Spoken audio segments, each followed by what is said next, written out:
चूड़ामणि जिस देश में होगी उस देश की विजय होगी, इसलिए सीता जी ने श्री राम के पास भेज दी। अब रामायण का दूसरा भाग सुने।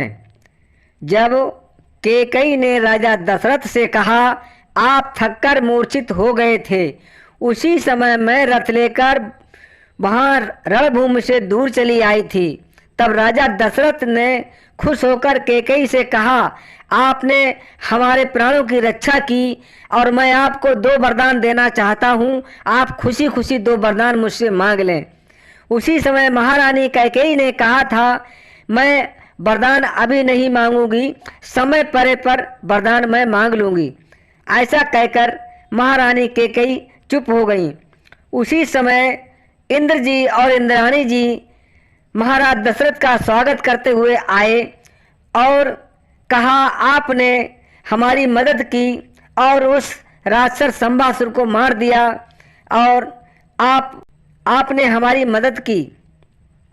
उसी समय इंद्र और इंद्राणी महाराज दशरथ और महारानी कैकेयी पर खुश हुए।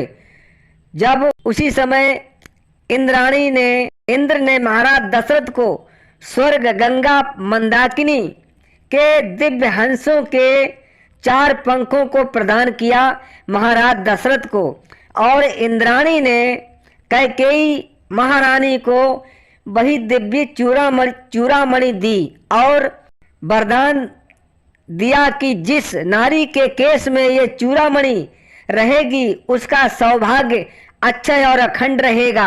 ये चूड़ामणि जिस नारी के केसों में रहेगी उसका सौभाग्य अक्षय और अखंड रहेगा, और जिस राज्य में वो नारी रहेगी उस राज्य पर कोई कभी दुश्मन विजय नहीं पा सकता, दुश्मन हमेशा पराजित होता रहेगा।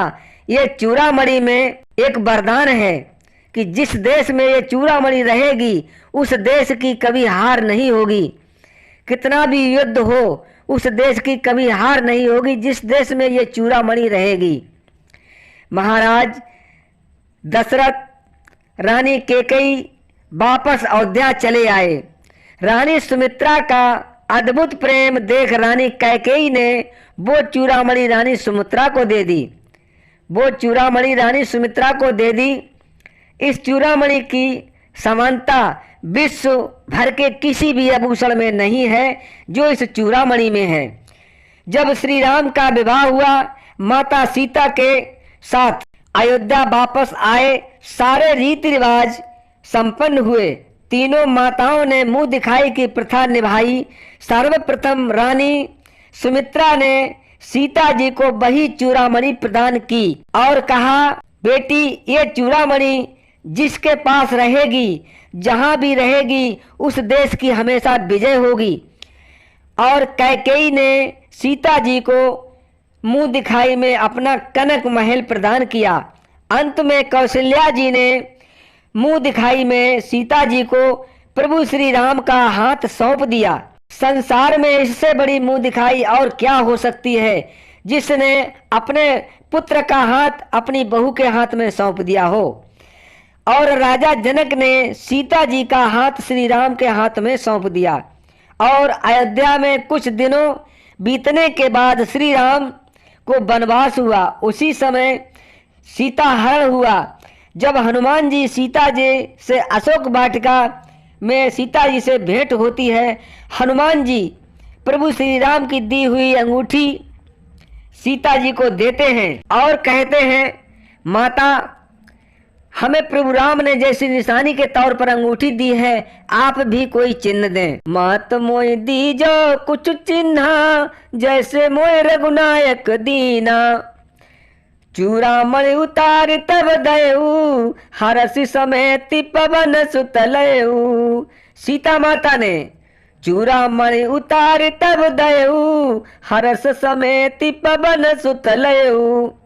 वो चूड़ामणि सीता जी ने उतार कर दे दी और सोचा कि ये चूड़ामणि अगर मेरे पास यहाँ रहेगी लंका में तो इस रावण का कभी विनाश नहीं होगा, इसकी कभी हार नहीं होगी।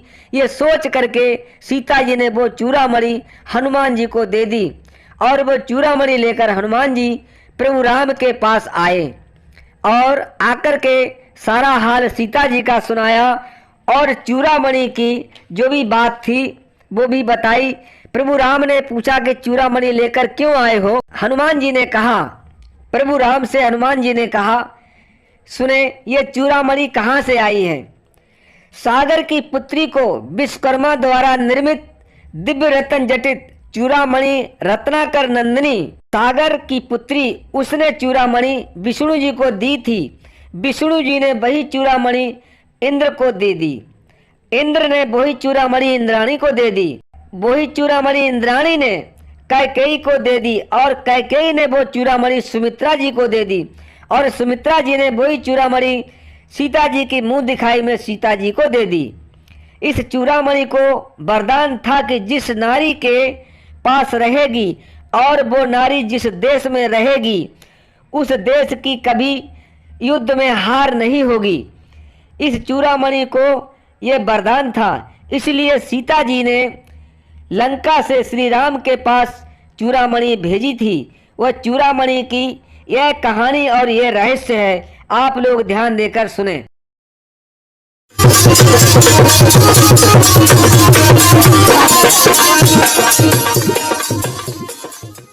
अगर आप ऐसा ही आस्था भजन कीर्तन से जुड़ी वीडियो देखना चाहते हैं तो लाइक और सब्सक्राइब करें तथा इस घंटी पे क्लिक करके सेव करें, ताकि जैसे कोई हम नई वीडियो डालूं तो आप तक पहुंचती रहे।